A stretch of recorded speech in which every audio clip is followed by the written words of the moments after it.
In Ernest Hemingway's novel The Sun Also Rises, one of the characters is asked how he went bankrupt, to which he replies, gradually and then suddenly.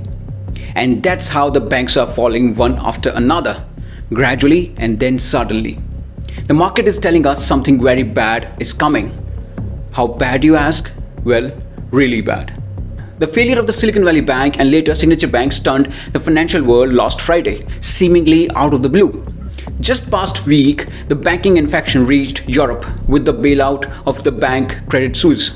This graph depicts the Standard & Poor's regional banks index's sharp decline during the previous week. It is undoubtedly a dismal image. This turmoil is still having an impact on the financial sector. Numerous regional banks in the US saw silent deposit runs, and we just witnessed a similar scenario involving Credit Suisse in Europe, which the Swiss National Bank ended up with a $54 billion bailout. Then last week, Bank of America, Goldman Sachs, JP Morgan decided to deposit $30 billion into First Republic, the most recent bank to be hit by this onslaught of deposit runs.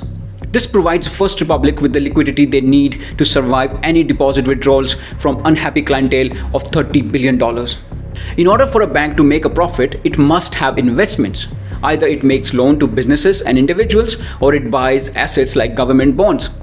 It does that with a portion of the deposit it takes in.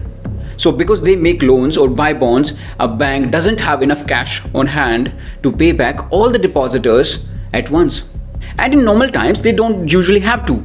On a daily basis, new deposits come into a bank even as owners of existing deposits make withdrawal, usually by writing checks, which is not a big deal on regular basis. This is the normal way the system works until the public loses confidence in a particular bank. And everybody wants their deposit at the same time. And that is what called a bank run. And that's what precisely brought down the Silicon Valley Bank.